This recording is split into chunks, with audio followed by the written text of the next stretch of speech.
Vale, bueno, pues creo que ya estáis todos más o menos sentados. Alba se acaba de sentar. Nos falta Luna por ahí al fondo, no quiero ponerle en un compromiso. Vale, gracias.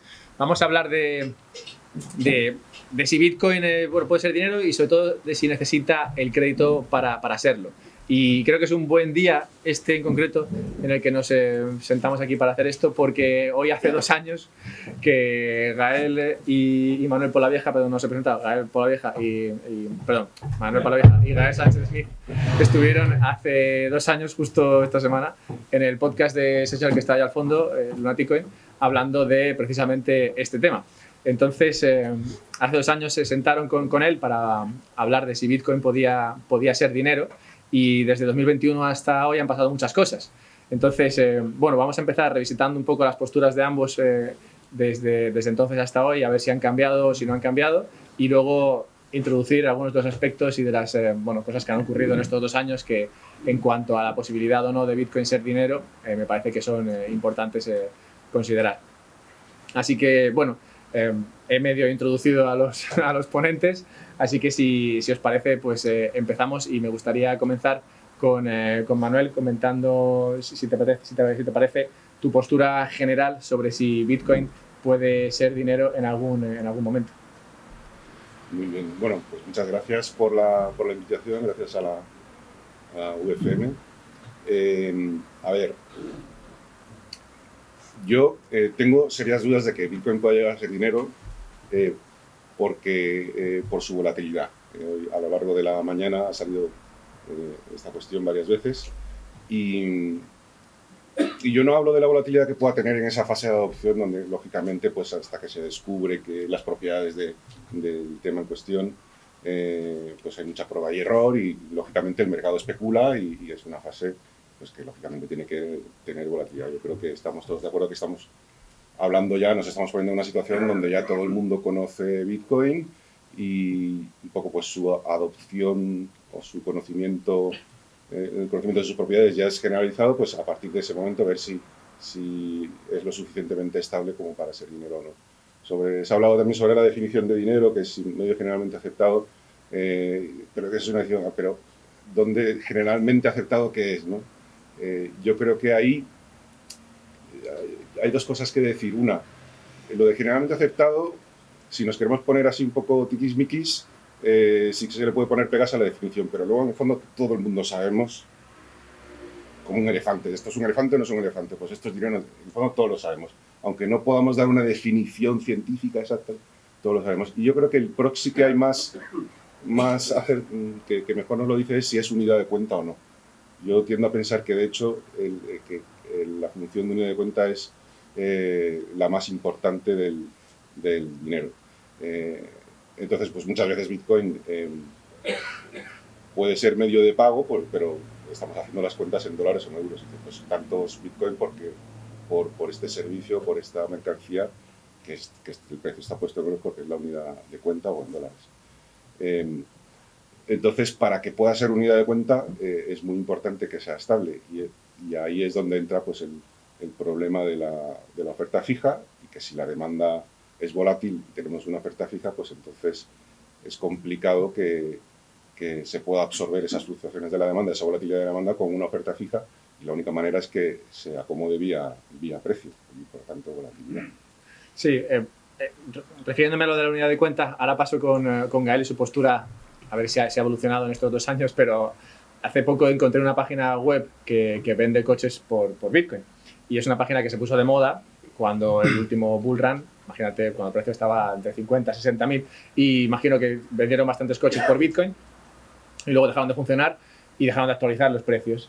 Y es gracioso ver, ¿no?, el coste de algunos coches en Bitcoin, que ahora sorprende, porque ves bueno, que no se han cambiado, y pues son Maseratis, Lamborghinis y demás a precios con Bitcoin a 70.000, que con Bitcoin a 30.000 pues son muy diferentes. Y bueno, y de nuevo pues eso, que se hace raro verlo en Bitcoin, y la volatilidad del precio te obliga a estar muy atento a la hora de cambiar esos precios si no quieres bueno, pues vender al precio que no quieres. Gael, tu postura hace 2 años era contraria a la de Manuel. si tú sí que estimabas que la volatilidad de Bitcoin en algún momento se iría reduciendo. Es más, comentabas, y esto ya por citarte, que sería probablemente la más baja de todos los activos que podrían ser potencialmente dinero. Así que si te parece, cuéntanos tu postura y si ha evolucionado algo en estos 2 años. Sí, a ver, gracias. Lo primero también dar las gracias a ti, a Alberto, por estar aquí con Manuel, la oportunidad de estar aquí en la UFM. Me hace mucha ilusión porque, bueno, estudié aquí el máster en Economía, UFM OMA, y bueno, fue una experiencia buenísima. Entonces, agradecer a todos la invitación, la posibilidad de estar aquí. Y sobre la pregunta, el tema que nos ocupa de si Bitcoin puede ser dinero o no, si mi postura ha evolucionado en estos años, yo diría que no demasiado. O sea, a mí me sorprendió mucho cuando empecé a estudiar Bitcoin, aquellos argumentos de las personas que negaban categóricamente que Bitcoin pudiera ser dinero. Y lo negaban en base a esta idea de que como Bitcoin tiene una volatilidad inherente por su diseño, específicamente por su regla monetaria, que impediría que fuera adoptado como dinero, porque siempre sería demasiado volátil para serlo. Y ese argumento me sorprendió mucho porque venía de gente que admiro bastante, pues el caso de Manuel, como puede ser el profesor Selgin, el profesor White, Juan Ramón Rayo, gente que creo que son personas muy leídas, más que yo, desde luego, pero que no por ello no pueden estar equivocadas, evidentemente. Y me pareció que en este caso estaban errando al afirmar que la volatilidad siempre sería demasiado elevada para que pudiera ser dinero. Creo que el error radica en la idea de pensar que como Bitcoin es volátil hoy en día, por ello siempre lo va a ser, en el futuro siempre lo va a ser. Y hay varios motivos para creer que esto no va a ser así. Yo diría que hay varios motivos para pensar que con el tiempo la volatilidad de Bitcoin se va a ir reduciendo. De hecho, es lo que vemos si nos fijamos en los datos de volatilidad. Bitcoin es mucho menos volátil hoy que en 2011, en 2012, 2013. Y esto es una observación empírica. La volatilidad se está reduciendo y hay motivos para pensar que lo va a seguir haciendo. Esos son argumentos quizá más empíricos, ¿no? Como simplemente observar cómo esa volatilidad se reduce. Pero yo diría que también a nivel teórico, igual lo podemos, a modo de introducción, igual tampoco me quiero detener demasiado, pero el mercado al final lo que hace, todos conocemos bien aquí los mercados, creo que somos amantes del libre mercado. El mercado es una herramienta para encontrar equilibrios en torno al valor de algo. Y da igual que ese algo tenga una oferta elástica o inelástica. El mercado encuentra el equilibrio para lo que sea, porque es una máquina para crear equilibrios, es una máquina de coordinación. Y en Bitcoin, a nivel teórico, lo tiene que hacer también. Si se permite que el mercado opere de manera libre, el mercado va a converger hacia un equilibrio, que no es más que un consenso sobre el valor de algo. Entonces, sabemos que empíricamente el mercado lo está haciendo, porque tenemos la data, y os invito a cualquiera de vosotros a googlear volatilidad de Bitcoin histórica y lo vais a ver como hay una disminución. Es verdad que no es lineal, pero hay una disminución. Y a nivel teórico os invito a pensar sobre el papel coordinador, el papel equilibrador, ese proceso de mercado que siempre nos acerca hacia un equilibrio que nunca nos lleva hacia él, porque es un proceso que es cambiante, es inherentemente cambiante. Las valoraciones de las personas son subjetivas y siempre cambian. Pero el mercado es coordinador, nos conduce hacia un equilibrio y creo que en el caso de Bitcoin también lo va a hacer. Ahora bien, si me has citado literalmente, dije que Bitcoin sería el activo más estable del mundo. Hombre, ahí yo creo que no, si lo dije me equivoqué. O sea, porque la función de oferta es cierto que es inelástica, por lo tanto, si hay un activo que tiene una función de oferta perfectamente elástica, que no sabemos que no existe, pero el dinero fiat se puede aproximar porque hay una gente que va ajustando, pues en ese caso sería menos volátil. Pero, ya termino, eso no quiere decir que vayamos a elegir como humanidad el dinero menos volátil.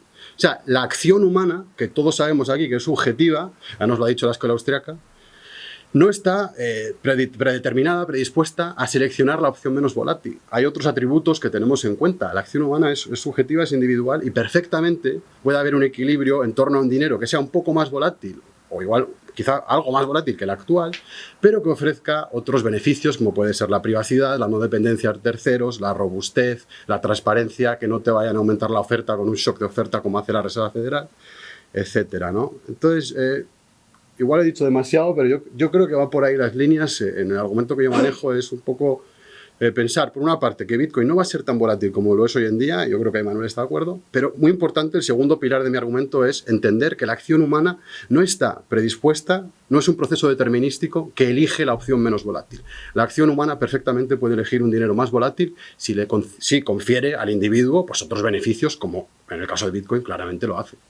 A ver si podemos acercarnos a tratar de responder o acercarnos a la respuesta a una pregunta que es muy difícil y es algo que ya comentasteis y que habéis abordado un poco ahora, y es el hecho de que, como tú dices, vale, Bitcoin nunca dejará y aquí estáis de acuerdo los dos, de ser algo volátil, ¿no? O alguien pensará, Gael, por ejemplo, que va a ser menos, Manuel pensará que va a ser más, inherentemente por cómo es, pero bueno, el hecho de que sea volátil, en este caso, el hecho de que sea deflacionario, podría tener un impacto a la hora de la gente decidir usarlo como dinero, ¿no? Y aquí me refiero a lo que está diciendo Gael, que, bueno, el hecho de que sea deflacionario, el hecho de que sea volátil, no es el único atributo que la gente va a tomar en cuenta a la hora de decidir usarlo como dinero o no. Entonces, en tu opinión, Manuel, por empezar a acercarnos aquí, a tratar de encontrar una respuesta aquí, ¿cómo de deflacionario o cómo de volátil, por ceñirnos a volatilidad, da igual que sea hacia arriba o hacia abajo, tendría que ser un activo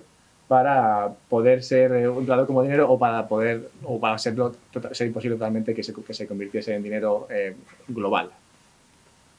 Cuantificarlo así en una medida, yo sinceramente creo que no sería capaz de dar así un dato, ¿no? Me imagino que sería en desviación estándar, que es la medida más normal de la volatilidad. Yo sí que creo que efectivamente estamos hablando de que al final todo valor es volátil, y estamos hablando de que sea lo suficientemente poco volátil, efectivamente, como para que se pueda adaptar. Y además, una vez que se adopte, yo entiendo que el efecto red puede reducir también un poco más podría reducir también un poco más esa volatilidad. Pero la cuestión es si al final en ese conjunto de propiedades, porque al final es un trade-off, la volatilidad no deja de ser un coste más, que sería ese coste en el valor, la posibilidad de que tengas que vender a pérdidas cuando vendas o pagues con esos Bitcoin. Es un coste más y al final es un trade-off de todas las propiedades, y la volatilidad es uno más. Tiene que ser lo suficientemente pequeño para que compense, y en ese conjunto sea más conveniente que otras alternativas, como pueda ser el oro o la moneda fiat. Es difícil porque, claro, no tenemos ejemplos tantos ejemplos de bienes fungibles con oferta estrictamente fija. Estos días salía un tuit de JP Corin, un economista que suele publicar tweets muy interesantes. Yo recomiendo a todo el mundo que lo siga.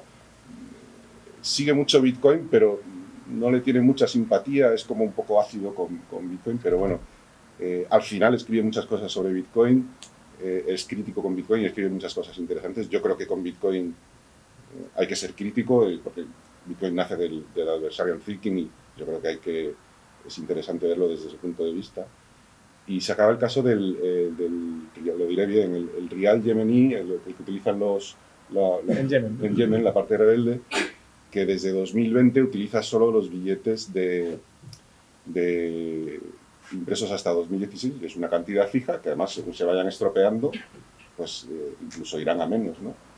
Y luego está el Rial que utiliza la otra parte, pues que se ha depreciado muchísimo contra el dólar, y aparentemente la gráfica era bastante sencilla y yo no entraba a los datos y tal, pero sí que parecía que el Yemen de oferta, el Rial de oferta fija, parecía desde luego que conservaba mucho mejor su valor, eso sin duda. Hay un caso también con el dinar suizo en Irán también que pasó eso. Conservó mejor su valor y aparentemente habría que ver si es más volátil o no. Pero claro, son ejemplos tan pequeños, situaciones tan extremas, tanto que es difícil tener una referencia de un bien fungible de oferta fija, cómo se podría comportar. Luego, a lo mejor, si profundizamos en esos datos, resulta que es excesivamente volátil y que sería fácilmente, entre comillas, derrotado por una alternativa fiat mínimamente diligente en la emisión y en la gestión de esa moneda. Entonces es muy difícil saber. Yo, desde un punto de vista teórico, lo que estoy con el argumento de Larry White, que esa curva de oferta totalmente vertical, pues hace que cualquier fluctuación de la demanda por la liquidez haga que se pueda acomodar solo vía precio, y veo complicado salir de ahí. O sea, y estoy hablando no de esta fase de volatilidad inicial, que yo estoy de acuerdo que está bajando y que es mucho menor que al principio, pero la cuestión es si va a bajar lo suficiente. Eso yo creo que es el debate interesante. Yo esperaba que dijeras un 2%. No ha habido suerte. Tú, Gael, tienes una opinión a este respecto. Ahora está en el 2,3%, o sea que estaríamos cerca. 2,3% de volatilidad media diaria. A ver, yo estoy bastante... Mira, el caso del Rial, has dicho Yemení, yo conocía el del Shilling somalí también, que es una divisa que son interesantes porque son, como has dicho tú, bienes fungibles, bueno, dinero que no tiene un emisor y son inelásticos y se han usado durante periodos de tiempo con cierto éxito, que es una evidencia empírica que apunta a que, oye, quizá, al menos en esa evidencia empírica acotada, apunta que Bitcoin también podría haber cumplido esa función, porque realmente es igual que ese papel que había emitido ese Banco Central que dejó de existir. O sea, que para mí empíricamente me sugiere que podría ocurrir. Ahora bien, que con el tiempo la volatilidad pueda disminuir, yo creo que estamos de acuerdo, ¿no? Por acercar también posturas, que esa volatilidad va a disminuir porque el elemento especulativo va a decaer, supongo, ¿no? Sí. Bueno, lo interesante es si disminuirá lo suficiente, claro, ahí es donde está el debate. Sí, disminuirá lo suficiente, ahí es donde, leyendo a gente como Selgin, como White, Rayo, como es tu caso también, se argumenta que como Bitcoin tiene una función de oferta vertical, 100% inelástica, eso siempre va a suponer niveles de volatilidad demasiado elevados para ser dinero. Y ahí es donde, o sea, yo tampoco lo termino de ver por lo que hablaba antes. Es que al final el ser humano, la volatilidad es un coste, los costes también son subjetivos, y si te da otros beneficios ese dinero que superan pues el coste que te supone la volatilidad, perfectamente uno lo puede elegir, perdón. Y eso es el caso, yo creo que si no fuera así, estaríamos abocados a permanecer con el dinero fiat. El dinero fiat sería un equilibrio estable porque el dinero fiat, el emisor puede perfectamente ajustar la oferta a cambios en la demanda. Lo vimos con la pandemia del coronavirus. Si yo pensase que sería necesario ajustar la oferta a la demanda, tendría que ser un maximalista del dinero fiat. No podría ser un maximalista de Bitcoin, necesariamente.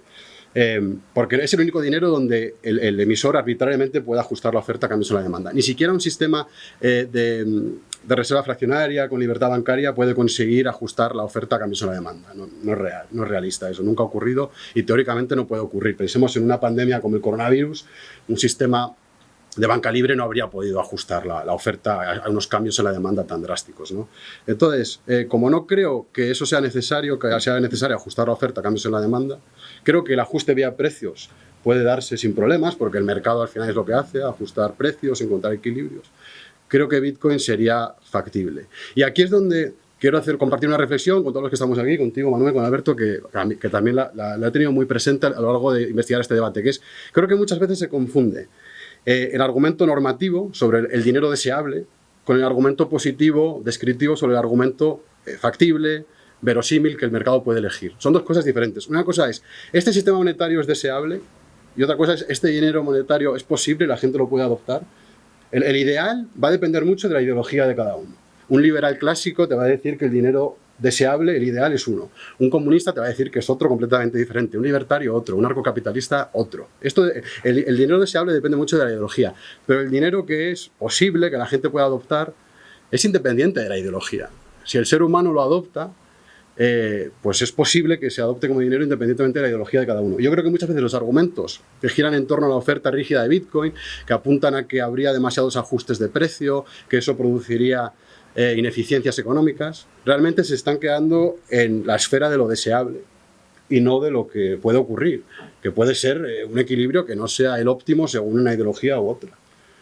Yo diría aquí que esa competencia, ¿no? Esa competencia de dineros que la gente va eligiendo, ¿no? Eso ya lo vimos, ¿no? Y fue lo que nos llevó eventualmente al oro. Pero te quería preguntar, Manuel, en relación a lo que ha dicho él, si Bitcoin, ¿no? Como es lo que nos ocupa, podría ganar en esa competencia entre dineros y si coincides en que, bueno, el oro en su día lo ganó. Y bueno, ya podríamos llegar a si Bitcoin podría ser mejor dinero que lo que fue el oro en su día. Pero creo que quieres decir algo sobre lo que ha dicho él. Sí, bueno, a ver, yo pienso que, o sea, la cuestión de las propiedades, todas las que tiene Bitcoin, incluida el tema de la oferta fija, que para otras cosas como bien económico, como activo, puede ser muy interesante, es una cuestión más de, no sé, de hechos, o sea, de propiedades, no lo veo yo tanto de ideología. Luego lo que se seleccione como dinero, pues es lo que el mercado considere que es más conveniente y cumpla mejor esa función y esa utilidad. Eso, yo por lo menos como como yo lo veo. Y en ese caso creo que es muy importante la estabilidad de valor porque en el fondo se utiliza, una de sus funciones principales es unidad de cuenta que es fundamental para el cálculo económico. Con respecto al oro, hay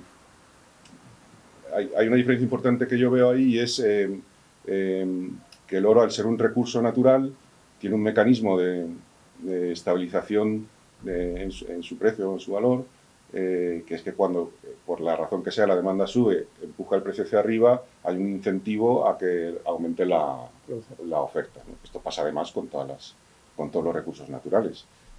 Y al revés también, cuando eso puede pasar con el petróleo, con el gas. Si el precio baja mucho, pues los productores más ineficientes cierran, con lo cual también se reduce la oferta y el precio entonces volvería a subir, ¿no? Como se suele decir, la solución a los precios altos son precios altos y la solución a los precios bajos son precios bajos, en el caso de las materias primas, y que de una manera... El oro lo que pasa es que tiene la cualidad de ser más raro y entonces pues como que encaja muy bien para ejercer la función de dinero porque tiene una elasticidad que, por así decirlo, es la óptima. O durante mucho tiempo parece que fue la óptima para cumplir esta función. Ahí yo tendría cuidado con el argumento de decir, no, es que cada vez fuimos eligiendo bienes con una oferta más restrictiva, más dura hasta que llegamos al oro, llegando a decir que cuanto más rígida sea la oferta, mejor. Yo ahí tendría cuidado. Eso es como, a ver, como poner el ejemplo, os pongo el ejemplo de la suspensión de un coche. La suspensión de un coche no tiene que ser ni demasiado blanda, pero tampoco duro total, porque entonces dejas de amortiguar esos cambios, ¿no? Si lo haces totalmente duro. Yo creo que si se vale la comparación, creo que sería parecido, ¿no? Y en este caso el oro tiene una elasticidad muy óptima para desempeñar esa función.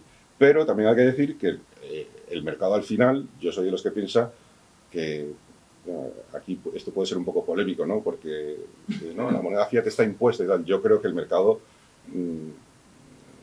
la utiliza porque es conveniente, porque cuando la quiere rechazar, la rechaza. Y pasamos del oro a la moneda fiat, que es más, la moneda fiat es más, por así decirlo, elástica, ¿no? Más manipulable en ese sentido.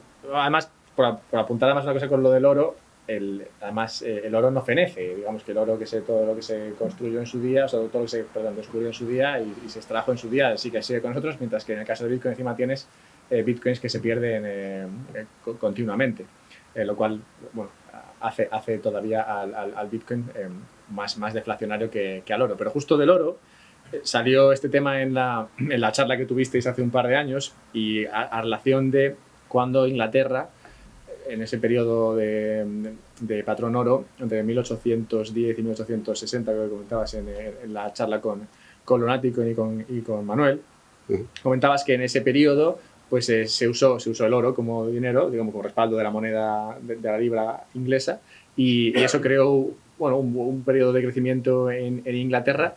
Y la gente estaba contenta usando ese dinero, a pesar de que se comían, entre comillas, una deflación, de hasta el 50 y pico %, ¿no? Lo cual, bueno, parece que no era una deflación suficiente como para invitar a la gente a irse a otro dinero. Un comentario sobre esto y luego te pregunto otra cosa sobre esto. Vale, sí, a ver, el oro es un buen caso, nos muestra cómo el ser humano puede perfectamente tener una unidad monetaria volátil. Durante el siglo XIX la unidad monetaria era mucho más volátil que actualmente en los países serios, como puede ser Suiza o Estados Unidos, y la economía funcionaba perfectamente. Había crecimiento económico, tuvimos 2 revoluciones industriales, fue un periodo realmente de crecimiento económico sin paralelo, ¿no? Anterior. Entonces, la economía funcionaba con esa unidad monetaria volátil.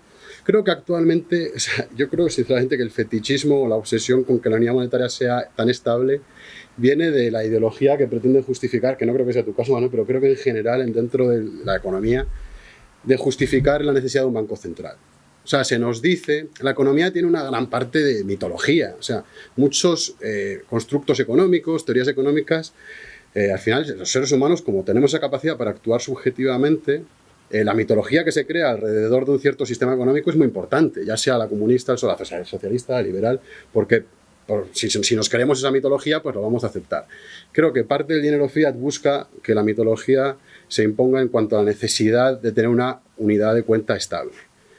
Y así justificar la necesidad de un banco central que esté moviendo las riendas, creando un poco más de dinero, reduciendo el dinero, aumenta la demanda, tranquilos, el banquero central crea más dinero y viceversa. Y creo que no es un equilibrio estable, o sea, no creo que el dinero fiat lleva con nosotros unas décadas, pero me parece ingenuo pensar que hemos alcanzado una panacea y que se va a mantener para siempre en el tiempo. Creo que, no sé si será Bitcoin o será alguna otra innovación, pero creo que habrá innovaciones monetarias que mejorarán lo que tenemos. Y no pienso que el atributo de la estabilidad tenga primacía, que el ser humano esté subordinado a elegir, que no pueda elegir un dinero que no sea tan volátil si le ofrece otros beneficios, ¿no? Como por esa subjetividad de la elección. Entonces creo que ahora mismo vivimos en esta época del dinero fiat, nos venden que es estable, que luego hay que verlo, porque es estable de aquella manera, que tenemos una crisis aquí, una crisis allá, acabamos de tener una inflación del 10% en Estados Unidos. O sea, yo también pongo en duda la estabilidad del dinero fiat. Y Bitcoin pensemos que es un nuevo activo emergente que está en este proceso de monetización, que es muy volátil, pero que, como creo que los dos acordamos, va a disminuir su volatilidad, naturalmente, porque habrá menos demanda especulativa. Entonces llegará un punto en el que la gente dirá, yo realmente quiero esta unidad de cuenta, este dinero, que el Banco Central puede crear más unidades de ella cuando quiera, porque se supone, me promete que va a mantener su estabilidad, a pesar de que ha fallado históricamente una vez tras otra, a pesar de que ahora no es un billete, es una CBDC que vigila cada una de mis transacciones, que no me da ningún derecho a la privacidad. ¿Va a elegir el ser humano eso? ¿O va a elegir un Bitcoin que en el futuro acordamos los tres que va a ser menos volátil que lo que es hoy en día el dinero fiat? Y la influencia, o esa decisión se va a tomar en parte debido pues, a mitologías. Si vivimos en una sociedad totalitaria donde la gente no es consciente de alternativas como Bitcoin, de los beneficios de Bitcoin, pues permanecerá por pura inercia, porque el ser humano es un poco así, como lo vemos en Somalia, como lo hemos visto en Yemen, que decíais, por inercia nos mantenemos con un dinero que no tiene ningún tipo de seguridad ni identidad que lo respalde. ¿Va a permanecer en ese sistema o va a permanecer en este sistema nuevo? Que quizá es más volátil, pero que ofrece estos otros beneficios, ¿no? Y yo es la pregunta que me hago y creo que perfectamente puede elegir Bitcoin porque sabemos que históricamente eligió también el oro. Un apunte para acabar sobre el oro. Cuando White, yo esto se lo he leído al profesor White sobre todo, dice que el oro tiene una función perfectamente elástica en el largo plazo, ¿no? En el corto plazo es verdad que el oro no responde a los cambios en la demanda con cambios en la oferta, pero en el largo plazo sí. Yo creo que no es correcto, que no es correcto esto, porque el oro, pensemos que muchas veces la oferta de oro ha aumentado de manera totalmente espontánea, arbitraria, sin respuesta a un cambio en la demanda. Cuando los españoles fuimos a rapiñar el oro de Latinoamérica, no era que en España estaba todo el mundo demandando dinero, es que fuimos para allá y trajimos un montón de oro. De hecho, los precios, hubo una inflación muy fuerte en Europa debido a eso. Cuando hace poco se descubrió creo que era en Tanzania, una mina de oro que contiene tanto oro como todo el oro que se ha minado en la historia de la humanidad, esto pues, previsiblemente va a aumentar la oferta. ¿Este aumento en la oferta se debe a que ha aumentado la demanda de dinero o de aumento de oro? No. Entonces yo creo que el oro no responde realmente a cambios en la demanda necesariamente. Se puede descubrir, o mañana con una nueva tecnología en un asteroide se puede descubrir nuevo oro y se puede aumentar la producción, sin que ese aumento de la oferta venga de un cambio de la demanda. Entonces, como el oro no creo que lo sea, como el dinero fiat desde luego no lo es, ¿cuál es la alternativa que tenemos? Pues es Bitcoin, que es verdad que la oferta no responde a cambios en la demanda, pero tampoco la oferta aumenta caprichosamente, arbitrariamente, espontáneamente. La oferta de Bitcoin viene predefinida en el código y eso yo creo que le va a dar mucha seguridad a la humanidad para adoptarlo como dinero, y eso sin tener en cuenta otros atributos como es la no confianza en terceros, como puede ser la transparencia, la ausencia de un factor humano, ¿no? Entonces yo creo que hacia ahí vamos. Creo que no lo podemos saber a priori con certeza, porque es una decisión subjetiva que tenemos que hacer los humanos colectivamente. No sabemos, yo no puedo tampoco, al igual que no puedo decir que Bitcoin no va a ser adoptado como dinero, no puedo asegurar con certeza que Bitcoin hay leyes universales. Es algo que está por construir, está por hacerse. Yo sé qué opción voy a elegir. O sea, yo voy a elegir el dinero que, aunque sea un poco más volátil, me dé seguridad ante terceros, sé que la oferta no puede aumentar caprichosamente y me da, espero, privacidad. Yo voy a elegir esa opción. Vamos a hablar de la... Es que justo has dicho esto. Vamos a hablar de ese incremento de la oferta caprichoso porque el otro día escuchaba este debate o un debate similar creo que es George Gammon, puede ser, Gammon, y Jeff Booth con, creo que era McCormack, y hablaban de esta cuestión. Y Gammon justo sacaba a colación un gráfico sobre la emisión de dinero en ese periodo de patrón oro inglés. Y lo hacía de forma así muy graciosa porque el tío preguntaba, bueno, ¿cuánto dinero crees que se ha emitido o cuánto dinero se ha emitido durante todo el periodo este del COVID y demás? ¿No? Y salía, pues la cantidad de dinero se ha incrementado en X, ¿no? Y decía, bueno, pues eso mismo ocurrió en ese periodo de patrón oro en Inglaterra, que la cantidad de dinero se incrementó enormemente, y esa oferta de dinero no vino porque de repente se pusieron a encontrar mucho más oro, sino que se creó mucha más oferta de dinero papel. Dinero papel respaldado en este caso, ¿no? por la economía y respaldado por el oro, pero dinero papel a fin de cuentas. Y creo que esto es interesante usarlo para abordar la siguiente parte, ¿no? de esta charla, que es, vale, la oferta de Bitcoin es finita siempre y cuando no tengamos en cuenta la oferta de Bitcoin papel. Y en el 2022-3 fue cuando quebró FTX, y cuando quebró FTX, una bolsa muy conocida, supongo, por las personas que estáis aquí, cuando quebró tenía 2 bitcoins o 3 bitcoins en el balance, pero sobre el papel, o en el papel al menos, tenía muchas bitcoins, de personas que habían depositado bitcoin en FTX y luego esas bitcoins no estaban allí, sino que habían encontrado su otra vida, digamos, en otros monederos, incrementando artificialmente, digamos, la oferta de Bitcoin. Entonces, ese crédito, esos IOUs, digamos, sobre Bitcoin pueden incrementar la oferta y hacer que esta no sea fija. Entonces, bueno, ¿qué opinas sobre la emisión de Bitcoin en papel, Manuel? Vale, eso es un tema complicado, es un tema complejo.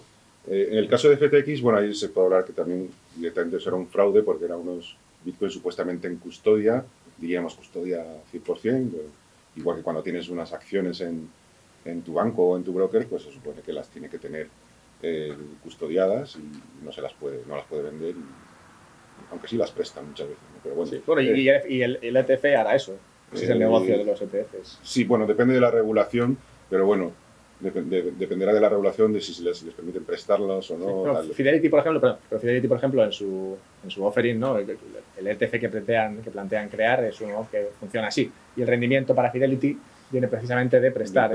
Bueno, pues en ese caso sí que ni siquiera el ETF tendría Bitcoin, sino que tendría derechos sobre Bitcoin, que son Bitcoin prestados. Bueno, a ver, eso es complicado. Es complicado. Yo lo veo complicado en Bitcoin. Hay un paralelismo con la época, como decías tú, del patrón oro, cuando se emitían medios fiduciarios respaldados o bien por oro o bien por otros activos valiosos o préstamos a corto plazo, tipo letras a corto plazo, letras reales, etcétera, de bienes que estaban ya preparados, como puede ser ahora mismo la gasolina y tal, que se vaya a vender inmediatamente. Si se vendiera por Bitcoin, pues a ver, no tengo Bitcoin, pero tengo gasolina que se va a vender inmediatamente por Bitcoin, con lo cual hay un respaldo de algo que tiene valor y que se va a hacer líquido enseguida, ¿no? Yo el problema que veo ahí es que es un poco un conundrum, ¿no? Porque los emisores de IOUs de Bitcoin son entidades centralizadas y claro, entonces ahí te cargas de las propiedades que estamos hablando antes, que se supone que son interesantes de Bitcoin, pues te las cargas, ¿no? Porque ahí ya puede entrar, esos emisores pueden hacer lo que quieran, censurar tus transacciones y sobre todo, para mí lo peor es que al tener una sede, nombre y apellidos, pues llega el Estado y dice, no, esto lo controlo y lo monopolizo yo, y entonces ¿qué tenemos volvemos otra vez a las mismas, ¿no? Al Estado controlando la emisión de IOUs, no sé, lo veo un poco complicado, la verdad. ¿Acercaría o alejaría la posibilidad de Bitcoin de ser dinero, el que existan muchos ETFs? O mucho dinero, mucho Bitcoin dentro de ETFs. Bueno, pero ETFs es una cosa, porque ETFs sería para utilizarlo como activo de inversión. Entonces eso no veo yo que sirva para estabilizar su valor. O sea, la tesis de la estabilización de valor vía crédito con Bitcoin o IOUs de Bitcoin es que la banca emita instrumentos denominados en Bitcoin o pasivos, cuentas corrientes denominados en Bitcoin, que que se utilicen como medio de pago y que circulen en la economía y que aumenten la oferta, de verdad, o sea, porque hay más unidades, Sí. Y de manera que pues, cuando haya necesidad, pues ellos emitan, se endeuden y emitan más IOUs de Bitcoin, con lo cual amortigüen esa subida de la demanda y el precio se mantenga estable. Ahí el otro problema que hay, aparte de que puede ser eso muy fácilmente cooptado por los estados o por quien sea, o al final abandonamos la parte de por así decirlo, soberanía de que cada uno tiene su Bitcoin, sino que tienes que hacerlo a través de un tercero, porque son IOUs emitidos por un tercero. El problema que hay es que también al ser la cantidad fija, si la economía va creciendo y tal, hay que emitir cada vez más unidades de IOUs, llegamos al punto que es distinto del oro, que la misma cantidad de Bitcoin soporta una pirámide invertida de IOUs que crece sin parar. Y eso al final puede llegar a ser, pues, es un poco como lo que pasó en 1931, muy inestable, pero es que en el caso del oro, por lo menos, sí que se puede minar más oro, pero es que con Bitcoin no. Entonces, en el oro puede haber un arbitraje, decir, bueno, pues ahora mismo no hay, pero como sabemos que se va a emitir porque se descubre una mina o no sé dónde, una beta, que ahora mismo no es rentable minar a cierta profundidad, pero con precios más altos sí, pues se mina más oro. Pero es que con Bitcoin eso no se puede. Entonces podría llegar un momento en que con cualquier soplido, pues un gobierno congela no sé cuántos IOUs de Bitcoin. Entonces todo el mundo se cae de la burra y dice, ostras, es que esto no es lo mismo que Bitcoin contante y sonante. Se despega el precio y habiendo tanta diferencia entre los Bitcoin, que al final se convertiría en una fracción pequeña de todos los IOUs, pues habría una deflación grande de repente. Pues se dispararía el precio de Bitcoin, una demanda por Bitcoin contante, porque todo el mundo decía, estos IOUs son papel mojado. Bueno, lo cual nos podría acercar, a ver qué opinas tú, pero pues si eso pasase, pongamos que podría ser incluso el proceso natural, ¿no? Se crean IOUs sobre Bitcoin, igual que se crea Bitcoin papel, igual que muchas empresas estarían haciendo lo que hizo FTX y lo que harán los ETFs, y muchas se crearán muchos IOUs sobre Bitcoin que en circunstancias las que sean, pues podrían quebrar, lo cual llevaría a la gente a demandar más Bitcoin Spot, ¿no? Más Bitcoin contante y sonante, lo cual incrementaría el precio de Bitcoin Spot y para la siguiente crisis, digamos, puede ser que el problema sea un poquito menor. ¿Qué opinas, Rael? O sea, sobre esa cuestión en concreto de la emisión de IOU sobre Bitcoin, yo más o menos estoy bastante de acuerdo con Manuel. Sé que hay algunos intentos de hacerlo mediante smart contracts, que os comentaba antes, que se llama un protocolo que se llama BitCredit Protocol, que intenta hacer esto de monetizar activos que están muy cerca, producción que está muy cerca de ser vendida mediante una aplicación práctica de la teoría de las letras reales, que defiende pues, Fekete, que defiende Rayo también, y eso se está intentando llevar a cabo con smart contracts. Yo veo un riesgo ahí que es que o sea, si el medio fiduciario no te da ninguna ventaja frente a Bitcoin, no sé por qué las personas lo aceptarían por su valor facial. Es decir, un IOU de un Bitcoin, un pasivo denominado un Bitcoin, no sé por qué cotizaría al mismo valor que un Bitcoin. Porque hay un riesgo de contraparte, que por muy pequeño que sea, por muy responsable que sea la entidad bancaria, ¿no? Que diga, no, nos comprometemos a solo monetizar mercancías que realmente se van a vender en una semana. Dices, y es que sabemos que son muy líquidas, ¿vale? Pero aún así hay un riesgo. O sea, eso no es tan seguro como un Bitcoin. Entonces creo que el mercado le pondría un precio a ese riesgo. Y no mejora, claro, en el caso del oro, por ejemplo, se podría comentar que sí que mejoraba al oro, claro. Ahí es donde voy. Claro, es que yo creo que sí que puede haber una ventana de oportunidad aquí si la Lightning Network finalmente no escala y Bitcoin se mantiene en la on-chain, en una transacción de Bitcoin tiene unos costes enormes, prohibitivos. Creo que ahí un papel de un tercero podría proveer un beneficio muy grande a un usuario, que es transacciones gratuitas. En el propio balance de ya sea JP Morgan o el banco que sea, ¿no? Y ahí creo que igual la gente aceptaría ese pequeño riesgo de contraparte, asumiendo que la entidad va a actuar de forma responsable, que no va a comprometer su solvencia, a cambio de un beneficio, que es transacciones inmediatas, igual un pequeño interés, ¿no? Como pagan los depósitos. Oye, igual ahí habría una ventana de oportunidad, pero se pone en riesgo lo que decía Manuel, la soberanía, la no confianza en terceros queda de lado. Ahora bien, recordemos que el oro funcionaba así, o sea, el oro se movía mediante medios fiduciarios, en su mayoría, Entonces, ¿por qué no puede ocurrir eso en Bitcoin? Si los costes de custodiar y transportar Bitcoin se vuelven tan prohibitivos como los del oro, y creo que los costes de transportar Bitcoin se van a volver muy prohibitivos en la capa base, van a ser cada vez más altos, ¿por qué no haber una dependencia de terceros? Que, oye, tú siempre puedes llevarte tu Bitcoin a tu billetera, igual que puedes ir al banco y sacar tu oro. Pero si estamos en un entorno de confianza, en una sociedad liberal, ¿no? Una democracia liberal donde se respetan los derechos de propiedad, tú puedes confiar en tu banco para que tú custodie los bitcoins y mueves sustitutos. Y así sí que hay una emisión de medios fiduciarios que dan un beneficio al banco, que gana un dinero con ese interés que acumula, y al usuario pues obtiene, pues, por ejemplo, transacciones gratuitas y un interés sobre el depósito. Ahora bien, si la Lightning Network tiene un éxito rotundo y tenemos transacciones instantáneas y casi gratuitas en Bitcoin, ahí ya no le veo tanta oportunidad, no veo esa oportunidad de negocio para los bancos. Porque ahí dices, hombre, a ver, si me cuesta lo mismo transaccionar en Lightning Network que con JP Morgan y tengo un riesgo de contraparte y además ideológicamente va en contra de mis principios, pues ¿por qué voy a aceptar una IOU de JP Morgan? Es un poco el razonamiento que hago ahora mismo, pero bueno, que estoy un poco, tampoco lo tengo muy claro, es una pregunta compleja. Pero me ha parecido una buena observación. ¿Qué opinas sobre esto, Manuel? Yo pienso lo mismo. Yo además creo que sea la Network o sea otra, eso es un problema técnico o ingeniería que si hay demanda para eso se va a solventar, con lo cual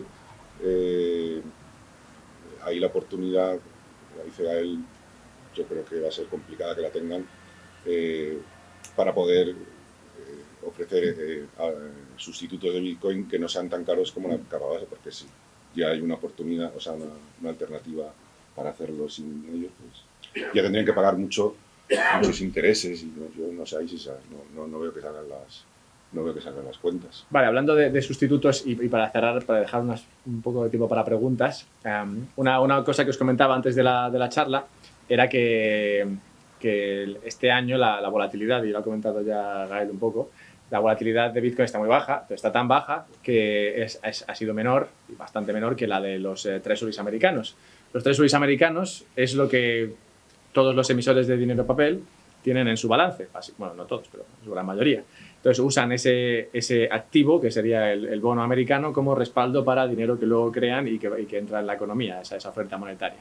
Entonces, si Bitcoin es menos volátil que lo que respalda el dinero de hoy, podríamos ver en el futuro que efectivamente Bitcoin se convierte en el respaldo de ese dinero papel, Gael.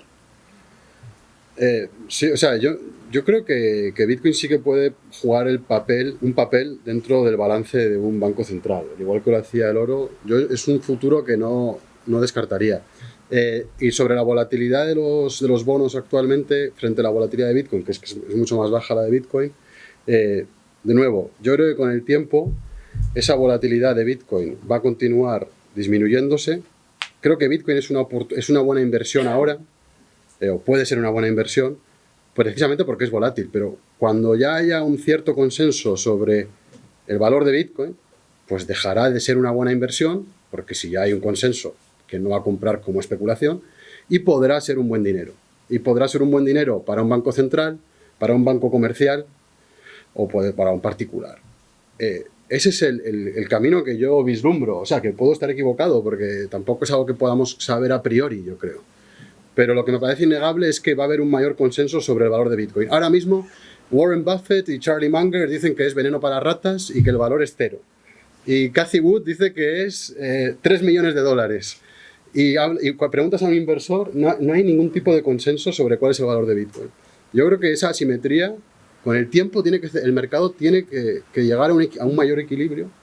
Y ahí es cuando sí que creo que Bitcoin podrá ser un activo más monetario. Que lo será para todo el mundo, en todas las partes del mundo, de manera monolítica, pues no lo sé, no lo creo. Pero que empezará a actuar más como dinero, yo creo que sí.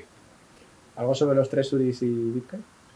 Sí, a ver, el tema de los bonos, a ver, sí que es verdad que los bancos emiten dólares o euros contra bonos, pero no solo los de más larga duración, de 30 años, que sí que han sido los más volátiles.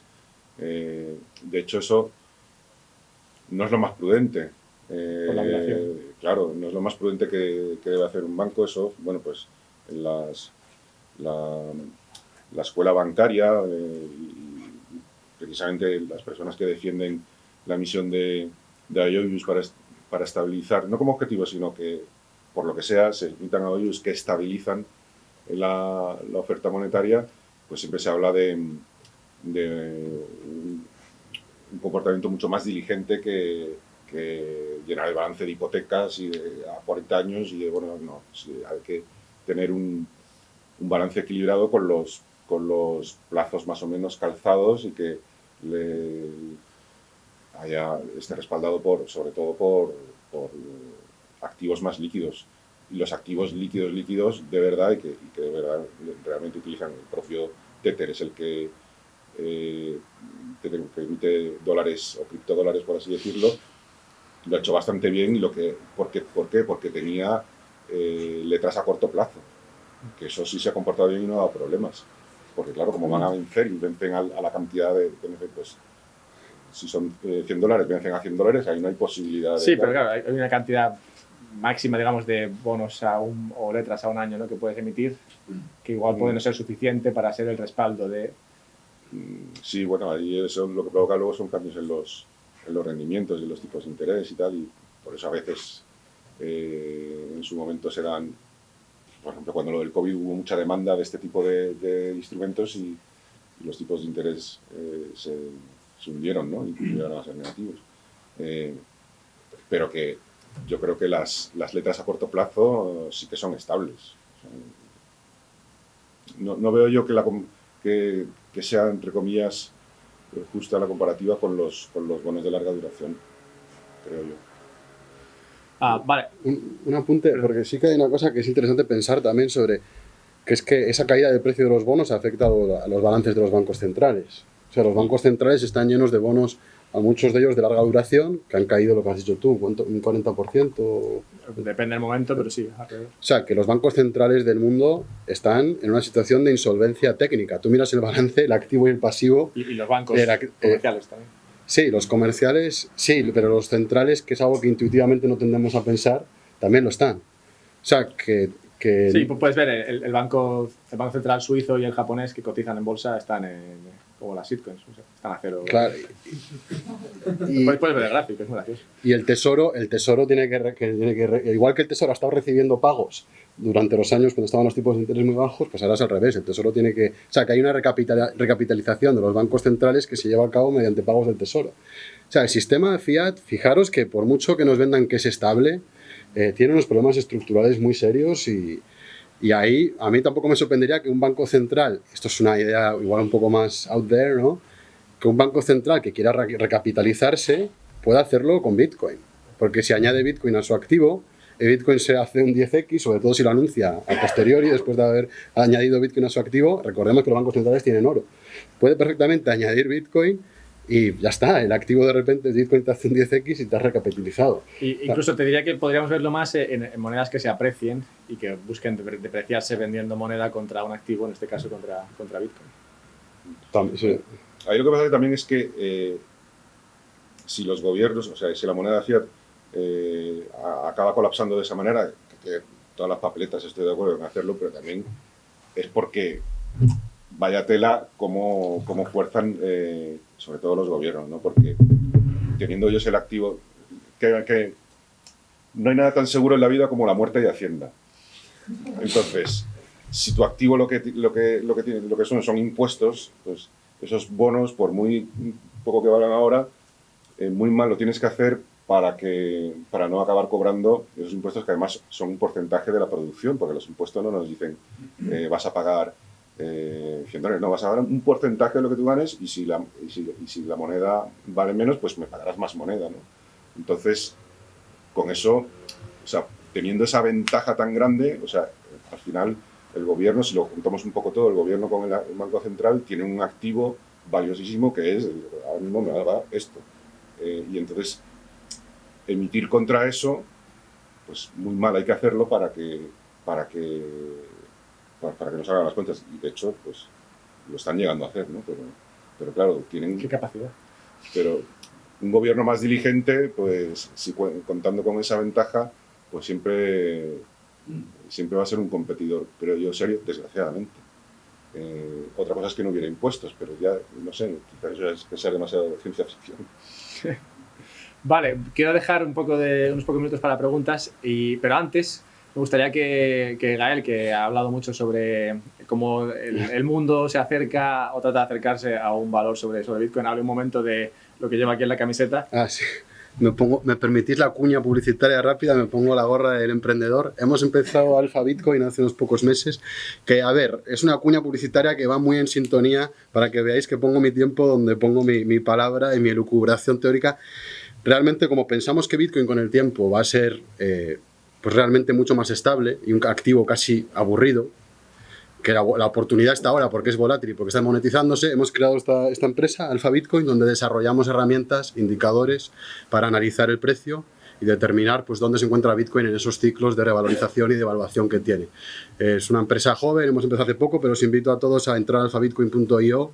Me podéis contactar, cualquier pregunta en Twitter respondo rápido, en el correo, y hacemos eso. Básicamente, en esta oportunidad que pensamos que es el cambio de paradigma monetario, pues aprovecharla ayudando a la gente a cómo analizar y a tomar decisiones en base al análisis que hacemos. Somos 3 personas en el equipo y bueno, pues gracias por la oportunidad de hablar de ello, porque realmente lo pensamos, o sea, pensamos que cuando se complete este proceso Bitcoin será mucho más estable, mucho más aburrido y habrá otras oportunidades mejores de inversión, pero ahora mismo pues estamos ante esta especulación enorme y bueno, pues invitarlos a todos a visitar y a echar Yo no me llevo comisión, pero es verdad que estuve con él viéndolo y una cosa en particular, bueno, ya sabéis que yo con el podcast y demás hablo bastante de macro y hay unos gráficos muy guapos o unas métricas muy guapas que consiguen sacar y mostrarte ahí en TradingView, que no sé quién los usará, pero bueno, sé quién lo usa.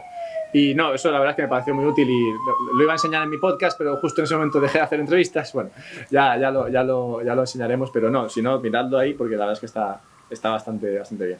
Y ahora sí, por favor, ¿tienes preguntas? Hostia, sí que hay preguntas. Perdón un momento, antes, ¿alguien puede decirme cuánto tiempo tenemos? ¿Cuánto dinero? Somos todos pobres aquí. Nadie sabe nada. Bueno, pues vamos tirando. Perdón, empezamos pues ahí mismo, que no ha hecho ninguna. Pues, bueno, la primera pregunta sería si la única objeción, que parece que la única objeción para que Bitcoin se convierta en dinero es la volatilidad. Por otra parte, parece que coincidís en que la volatilidad va a ir disminuyendo siempre.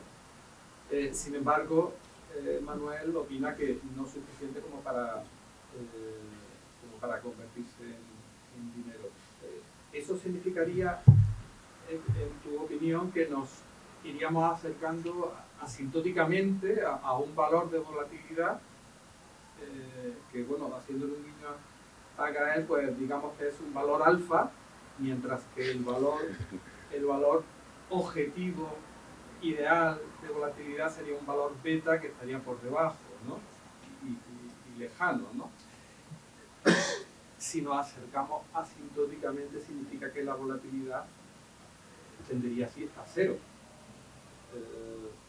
Perdón, no. Yo también me he perdido. No. Nada. Siguiente pregunta. Yo no creo que no se vaya a acercar asintóticamente, sino que llegará un momento en que dejará de bajar. Pues, Espero estar equivocado, ¿eh? O sea, lo especulo también con esto. Dejará de bajar porque estaremos muy próximos a ese valor alfa que será la volatilidad de Bitcoin de por vida. Sí, que yo creo que será parecida a la volatilidad de la bolsa, más o menos. Sí. Y por último, perdonad, ¿cómo podríamos hacer para medir cuál sería ese valor objetivo? No el valor alfa, sino el valor beta. El valor que diríamos, si llegara aquí, ya has dicho que no sabrías definir cuál sería el valor, pero ¿qué se podría hacer para calcular o para estimar ese valor? Bueno, a ver, no, sí que me puedo mojar un poquito más.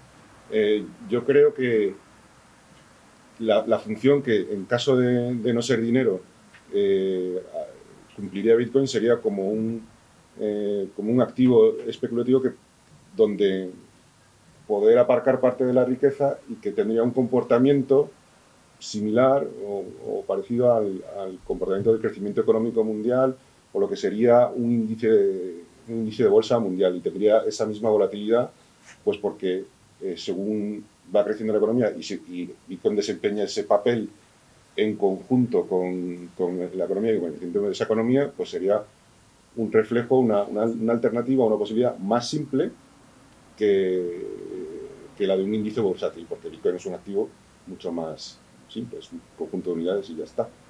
Y creo que la volatilidad podría ser parecida, esa volatilidad terminal, si queréis, podría ser parecida a un índice bursátil mundial, que yo creo que no es lo suficientemente baja, la de un índice mundial ahora mismo, como para que se pueda servir como dinero.